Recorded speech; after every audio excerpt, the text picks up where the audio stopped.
Bonsoir tout le monde. Déjà, nous sommes ravis aujourd'hui de vous accueillir dans notre permanence, qui n'est motivée que par une seule chose. Aujourd'hui, nous ne constatons qu'une chose, que le président Mamboy Diao dérange. Raison pour laquelle aujourd'hui, nous sommes tous là réunis. La raison pour laquelle nous osons dire que le président Mamboy Diao dérange, c'est que nous nous sommes rendus compte que depuis que le candidat s'est déclaré que des machinations viennent de toutes parts pour l'empêcher d'atteindre son objectif, on s'est rendu compte que l'État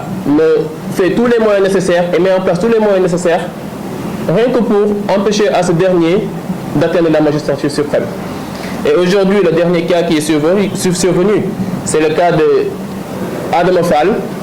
qui aujourd'hui, à travers un point de presse, a divulgué des mensonges fallacieux à l'encontre du président Mamboy Diao.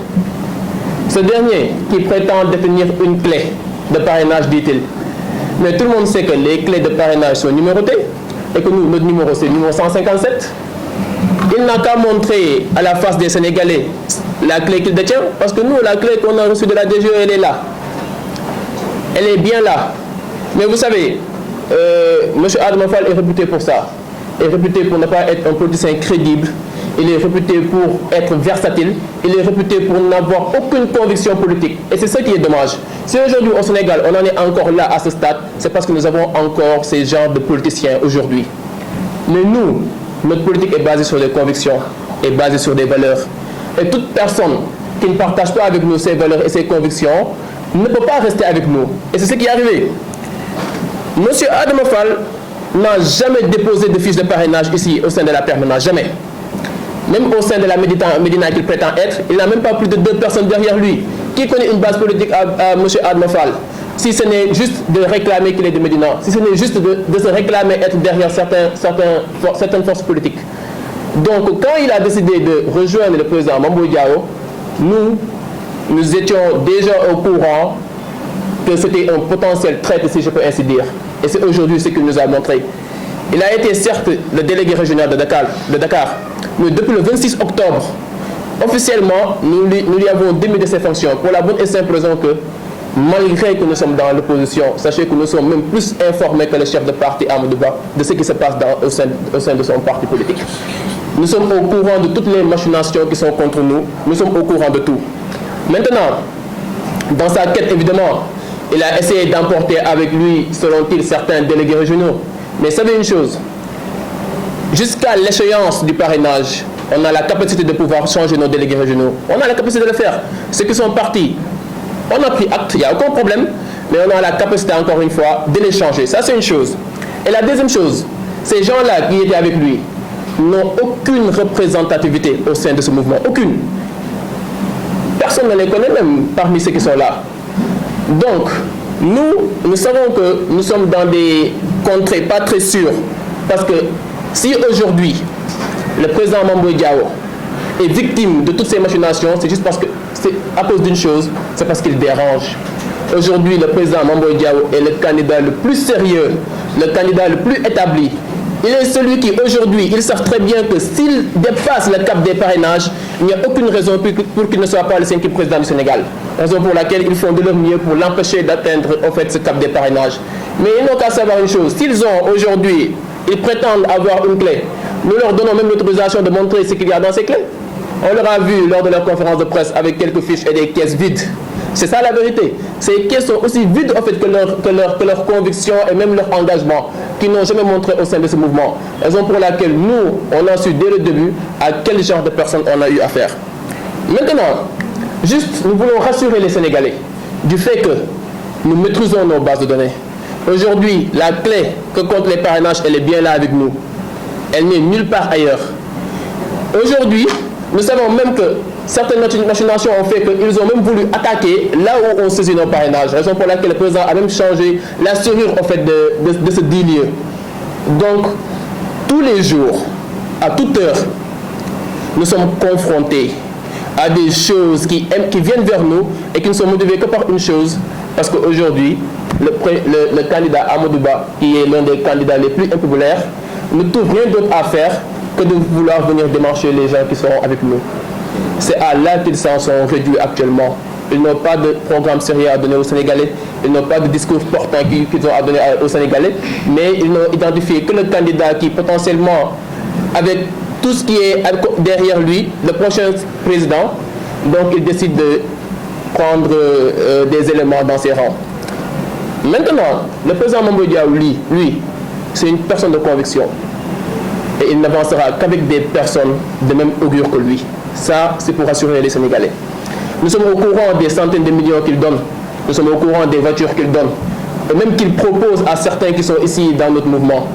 Mais ils savent que notre combat va au-delà de l'argent, va au-delà de l'intérêt personnel. Notre combat est un combat de principe, c'est un combat de valeurs. C'est un combat pour des lendemains meilleurs pour le Sénégal. C'est là où nous en sommes actuellement. Aussi, pour dire une chose, la crise au sein des rangs de Benno Bokk Yakaar, moi je pense que c'est même vers ça qu'on doit s'attarder le plus. Parce que nous savons qu'aujourd'hui, qu'eux-mêmes, ils n'osent pas traîner dans certaines contrées au Sénégal, alors que nous circulons partout au Sénégal. Partout où nous allons, nous sommes adulés. Partout où nous allons, nous sommes érigés à notre juste valeur. Alors que ça, dans les rangs de Benno Bokk Yakaar, ils n'osent pas le faire. Raison pour laquelle aujourd'hui, comme je l'ai dit tantôt, toute leur machination est tournée contre le président Mame Boye Diao. Maintenant, pour finir, juste dire que jusqu'à l'échéance des parrainages, nous continuons notre travail de parrainage. Nous allons continuer notre combat avec les gens de valeur,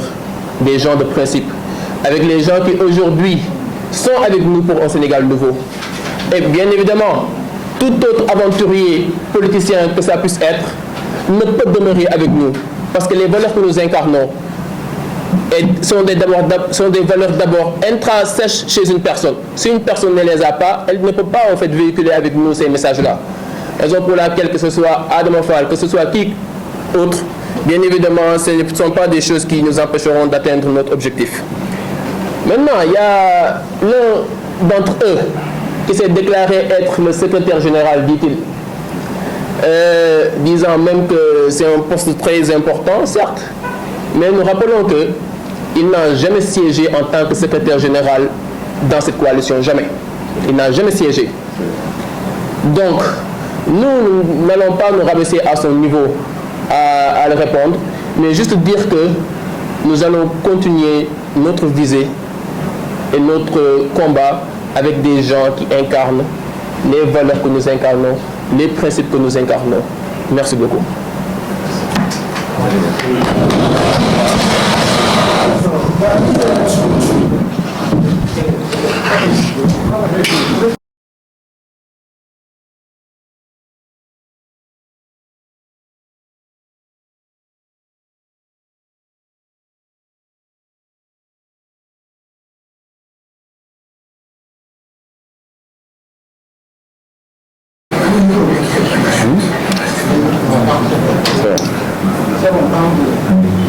D'accord.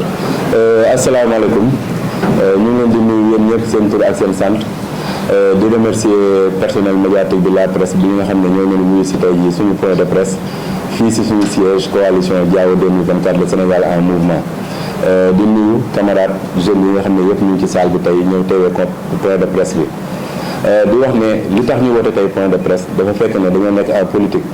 te boo nekkee en politique bu situation politique bu bees amee war nga mën a woote wax ak askan bi war nga mën a woote wax ak coalition Diao 2024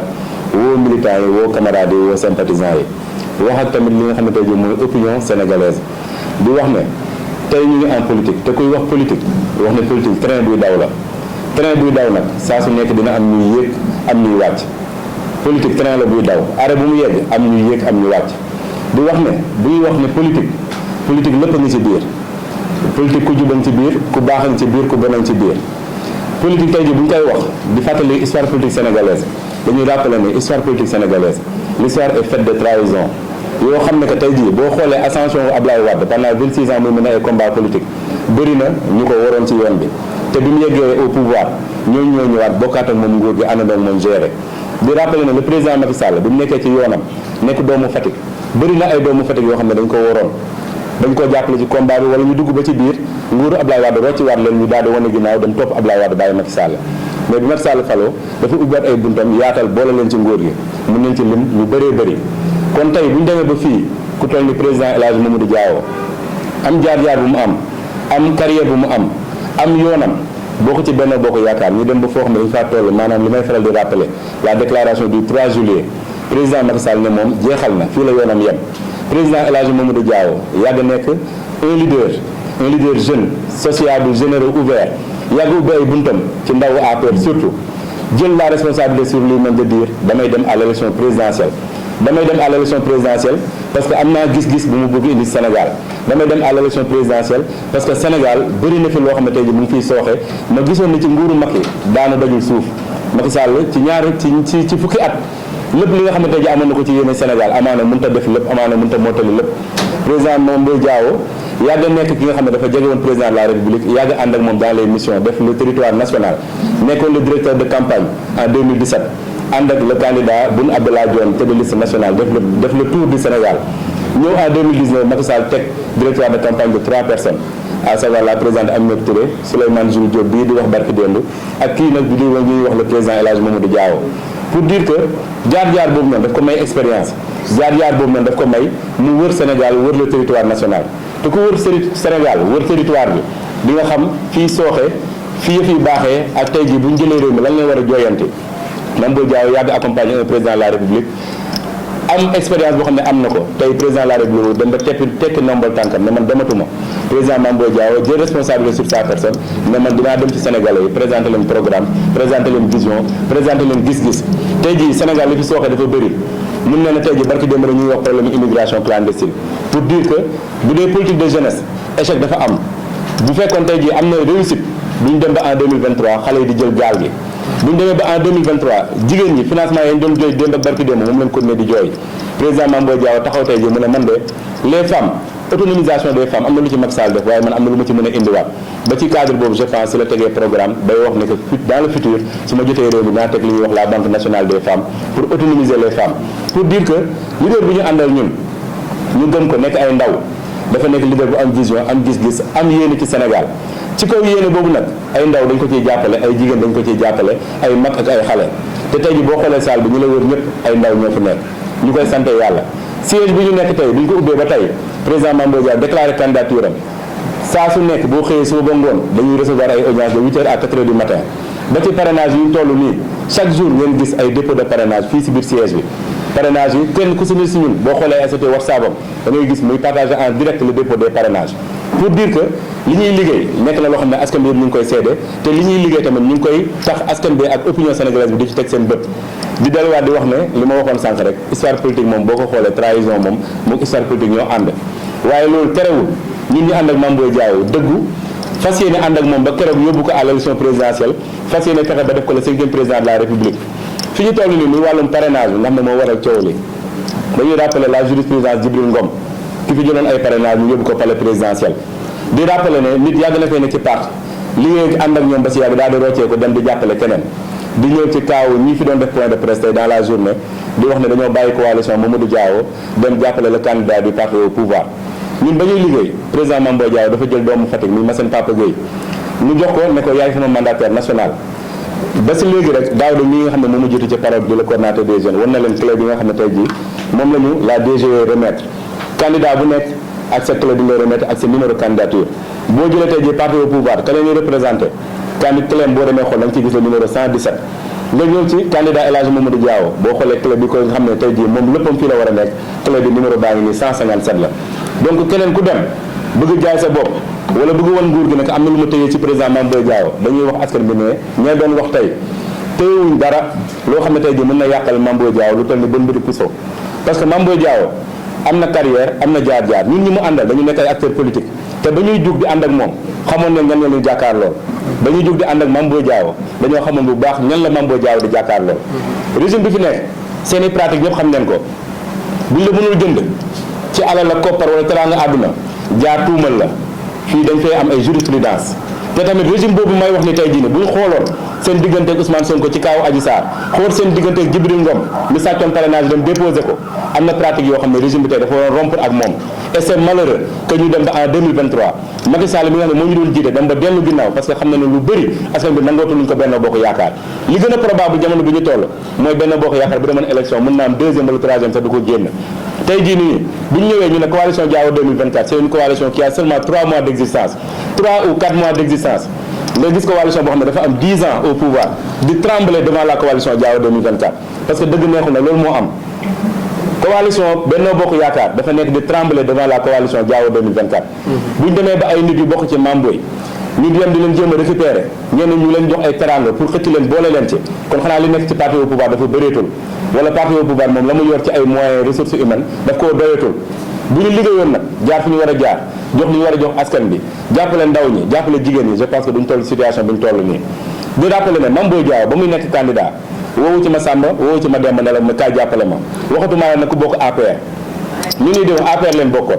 Mame Boye Diao ba muy déclaré candidature amul kenn si ñu ko xam ne dalaa woo téléphone ne la ñëwal nga jàppale ma dafa demee loyauté am ak ngorom engagement am man mii di wax ba mu ko njëkkee ne ko président da ngay dem candidat te boole woo ma ci mu ne ma Omar man képp koo xam ne da nga nekk biir APR sama loyauté ak sama engagement mayu ma may dem naan damay rocc ay nitu APR sénégalais yi 18 millions leen te 18 millions yi lu ma 200 000 waa 300 000 sax nekkuñ ci APR te bëri na sénégalais yoo xam ne tey jii dañoo wën nguuru APR ginnaaw pourquoi pas Mame Boye Diao dem xool ñooñu leen métti ànd ak ñoom construire benn projet sénégalais bu nouveau te je pense que tànk yooyu la toll ki ñuy wax tey ji Adama Adis Fall nekkoon suñu délégué régional bu mu jàpp ne dañ koy jiitaloon rek de dañ koy jiitaloon parce que peut-être que mag la dañ koy jiitaloon parce que démb mu ngi woon APR amu fa valeur amu fa place yàgg faa dund ay jafe-jafe boo demee YouTube wax ba amul seede neexul dama nga tapé turu Adama Adis Fall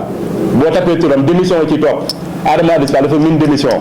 Adama Adis Fall bu jógee tey mu ne man Diao 2024 damaa démissionné dañ naan ko def nga loo miin ndaxte boo demee YouTube tapé Adama Adis Fall balaa ngay yeggale ñu bind moo démission wala moo trahison donc kooku bu jógee tey mën daf ñoo bàyyi dafa mel ni dara xewul parce que ñu bañ koy jiital Dakar magam âge am du ci popularité du ci légitimité à la base parce que kenn mës a gis pour Adama Adis Fall dajalee ñeenti sièges l'Assemblée fa ay nit coalition bi ñu bokk ak moom jiital ko muy jëlee région jiitaloon ko parce que may rappelé depuis le 26 octobre coalition bi jël na dogal notification baa ngi nii yónnee ko DGE ne Adama Adis Fall ñun teggi nañ ko suñu délégué régional depuis le 26 octobre ba tey acte bu mu yëkkati teg ko da koo def ci turu boppam xëy na nag boo waree dem jaay sa bopp feneen boo waree dem seeti ji waa nguur gi nga xam ne tey jii téyetuñ dara parce que damay faral di wax Benno Bokk Yaakaar c'est un géant aux pieds d'argile fragile actuellement ils sont en quête di bëgg ay nit di wër ay nit tey jii lii moo leen jaaxal ndaw ñuy topp Mame Boye Diao li leen jaaxal mooy chaque jour ñuy toog di xool suñuy statut suñuy déclaration di gis nit ñi di affluer vers la candidature de Mame Boye Diao ay jeunes ay femmes Mame Boye Diao bu dul woon candidature bi am na benn njëriñ wala candidature bi am na ku mu tiital kon je pense bu ñu ñëw suñu biir di jëm a rocc ma Samba wala ma Demba ñi fi nekk candidat bëri na kenn demul ci biir waa kër Déthié wala waa kër Massamba wala ma Demba dem di fa jéem a rocc ay nit waaye nag c'est normal qu'on s'attaque à Mame Boye Diao parce que comme ni ko daaw de waxee c'est la candidature qui dérange c'est la candidature bi nga xam ne jeunesse yi dañ ko porté c'est la candidature bi nga xam ne que femmes yi dañ ko porté te du dara nag joxul kenn dara digul kenn dara parce que on est dans l'opposition te loolu on l'assume lu mu jaral waaye rek benn jaral nañu ko téeméer tey jii nii ñun Mame Boye Diao ñun jeunesse bi ndaw ñi ñoo ko porté suñu bopp te fi ñu ko bëgg a yóbbu incha allah dañ ko fay yóbbu loolu du Adama Adis Fall du Massamba wala ma Demba am nañu dëkk Kolda ñu ne de Mame Boye Diao da leen nommé woon secrétaire général ba yàlla def na ne note ba leen nommé secrétaire général sax mos ta génn bañ koy publier peut-être que nag tey jii pour ñu dem jaay seen bopp wane ne dañoo am valeur foog ñu ne Mame Boye defoon na ma lii waaye ki ñàkk ngor mooy ki nga xam ne tey jii Mame Boye moo la jox valeur boobu noonu Adama Adis da nga nekkoon APR respecté wu la nga démissionné 5 fois Bour News miy toog fii nii muy journaliste du ma bàyyi ma wax lu dul dëgg ba Adama Adis Fall di ko woo këram di jooy naan APR respecté wuñ ma nekk ci 5e démission am xanaa bii bu mu démissionné Diao 2024 mooy 6e Adama Adis Fall moom waxu démission moom boo tapé YouTube li may wax rek da nga gis Adama Adis Fall gis démission gis trahison kon kooku waxam féete na boor keneen ki taxaw nga naan doomu Kolda nga Mame Boye Diao nekk doomu Kolda et c'est la première fois doomu Kolda nekk candidat à l'élection présidentielle donc je pense que ku di Kolda war ngaa mën a xalaat ne suñu doom ji tey ji bu laajtee réew mi ñu joxoon ko mairie Kolda dañ ko war a jàppale mu dem jëli Sénégal bu dee nag loolu noonu nga dëkk doomu Kolda Mame Boye Diao yëkkati la teg la fi nga war a teg ngay syndiqué nekk dans le mouvement étudiant tekki woo dara politique kenn xamul la ci amoo base amoo fenn fooy dajale ay nit Kolda yaa ngi nii toog ñi ciy jàppale Mame Boye Diao nekk ay góor ak ay jigéen nekk ay homme de base te ñu ngi leen jox rendez-vous keroog bu Mame Boye Diao xëyee ne day dem defi tournée Kolda boobaa neen xam ne kan mooy borom Kolda parce que loolu sax wax bu yàqu la ku dem élection locale Mame Boye Diao doon la 4000 voix différence nga jël 3e yow boo jógee nga ne yow yaay récupérer Kolda pour jox ko parti au pouvoir je pense que da nga leen di nax je pense que da ngaa bëgg ñu jox la koppar jox la alal jox la ay teraanga mais ñun loolu yëngaluñu di rappeler ne doomu Kolda bu toog jamono ji yow nga xool nga ne kii di Mame Boye Diao nekk doomu Kolda nekk première personnalité politique de Kolda bu war a dem élection présidentielle nga ne yow sax nga ko woon ginnaaw man mi nekk fu ñun kii dëkk Dakar keneen ki dëkk Kër Massar dañ naan la yow boo demee ñun ñu toog ndaxte Mame Boye Diao heureusement que demul pour nekk président Kolda mais dafa dem pour nekk le président de la République du Sénégal te Sénégal 14 régions la 46 départements la te ñoo ngi sant yàlla depuis bi candidature bi lancé woo ba tey de tous les départements du Sénégal chaque jour nit ñaa ngi ñëw di jubal ci Mame Boye Diao ñii di ko indil ay parrainage ba ci parrainage yooyu noonu boo jëwoon tey ji nga ne da ngaa jël si ñun ay parrainage dem yóbbu ko parti au pouvoir damaa jàpp ne loolu moom gàcce mënu koo weesu te benn boo yóbbu ci ñun fukk mu ngi toog ba tey ba sànq tey ji boo jëloon lépp li ñu yor liggéey ko ba fi ñu toll nii ci parrainage men da nga koo sàcc yóbbu ko mun na laa topp ci yoon de waaye suñu nekk ñu xëy yeggal suñu liggéey xam ne li ñu des si ay fan bëri na te sénégalais ñoom ñoo jugal seen bopp fii Massamba joxuñu ko dara joxuñu Mademba dara sénégalais yooyu jugal seen bopp gis ne Mame Boye Diao offre politique jeune la gis ne Mame Boye Diao yàgg naa nekk biir Sénégal di liggéey loo xam ne war leen mën a am ci moom yaakaar tey jii nii le régime en place boo jógee nga la ngay xeex Mame Boye Diao régime bi Mame Boye Diao du seen adversaire Mame Boye Diao le régime son adversaire c'est cette immigration clandestine son adversaire c'est ce problème-là que les femmes ont à être financées ñu jël financement yi politiser ko bu élection jotee ñu dugg ci localité yëpp laajte ay autorités naan jox ma liste jox ma quota alors que tey jii financement yi bu ñu ko yëggale woon ci askan bi parce que sénégalais yi on est 18 millions li ciy politique matul 1 million li tax ba tey jii askan bi wan leen ginnaaw benn boo ko yaakaar bu demee élection locale yeewu askan bi nekk de l'opposition battre ko mu dem élection législative 82 députés sur 80 confisquer vote Aminata Touré pour mun a jàll teg sa président assemblée di négocier ak Pape Diop négocier ak moom jox ko député jox ko nangam pour mun a teg ci sa bureau assemblée loolu gàcce la ci régime bu def 8 ans def 9 ans peut-être nag boo demee ba amatoo fenn foo langaamu da ngay nekk coalition bu am 10 ans d'existence dem di songante wala di jéem a xëccoo coalition boo xam ne 3 mois kese la am d'existence 3 mois d'existence nga tiital nguur gi mooy li may faral di wax Benno Bokk Yaakaar c'est un géant au pied d'argile ils ont perdu le pouvoir et ils doivent s'en rendre compte parce que leur opposition ce n'est pas Mame Boye Diao leur opposition c'est l'immigration clandestine leur opposition c'est la cherté des prix leur opposition c'est les difficultés que les Sénégalais vivent au jour le jour seen combat nañ ko orienté vers foofu te bàyyi Mame Boye Diao mu doxal parce que Mame Boye Diao mënuñ ci moom lu tal ni bën bëri puso ay ndaw ay Sénégalais leen ñoo moom suñu bopp ñun ñoo tànn Mame Boye Diao ñun ñoo ne dañuy yóbbu Mame Boye Diao beneen bi nga xam ne bëgg naa si attirer seen attention di wax opinion sénégalaise bi kooku ñuy wax Adama Adis Fall ba mu demee rencontré Amadou Ba dafa ñëwaat ci suñu biir maanaam daanaka moom agent double la woon da doon xëy yendoo ñun bu guddee mu dem reer ak Amadou Ba moom moo nañu woon moom Adama Adis Fall ne ñu pouvoir bi ñu ngi leen di waajal benn plan pour liquider Mame Boye mënuñoo liquider Mame Boye si nenn nudul tey jii dugg ci biiram xool ay nit yoo xam ne tey jii am nañ position si wetam ñu jéem leen a rocci ñenn ñi bu ñu liggéeyee ba indi seen parrainage ñu jéem a jël parrainage dem photocopier ko pour mun koo bloquer parce que lu tax ñoom dañ koy wax ñu ne Mame Boye Diao kenn mënu ko tere bu jàllee ci état bu parrainage bi sénégalais mën nañ koo jiital léegi ñoom amuñ benn alternative bu dul tey jii nii xool biir Mame Boye lan la fa mën a liggéey ak leen ñenn nit dañ fa mën a rocci loolu nag c'est une tentative boo xam ne dañuy préparer à l'opinion ñoom waa Benno Bokk Yaakaar ils veulent bloquer Mame Boye Diao si parrainage yi ils veulent même bu Mame Boye amoon c'est-à-dire 500 000 parrains yu valable ñu bloqué ko ne dafa am ay doublons moo tax tey jii ñuy jël ay nit yoo xam ne dañoo nekkoon suñu biir ñoo doon suñuy parrainage ñu dem na dañ leen jéem a récupérer parce que ils veulent préparer l'opinion di woo Sénégalais yëpp ne leen nag fii ku fi jóg ñu faagaagal la ku fi jóg ñu jëm laa nasaxal ku fi jóg ñu jëm laa delloo ginnaaw wala ñu jëm laa def naka sadul noonu bu dee bu Mame Boye Diao nag moom na leen jàpp ne ñoom ils vont échouer lamentablement parce que Mame Boye Diao c'est une candidature portée par les jeunes par les femmes te incha allahu rabbi dañ koy yeggale fi ñu jëm mooy à l'élection présidentielle de 2024 leen remercier leen sant bu baax par rapport ak invitation bi merci beaucoup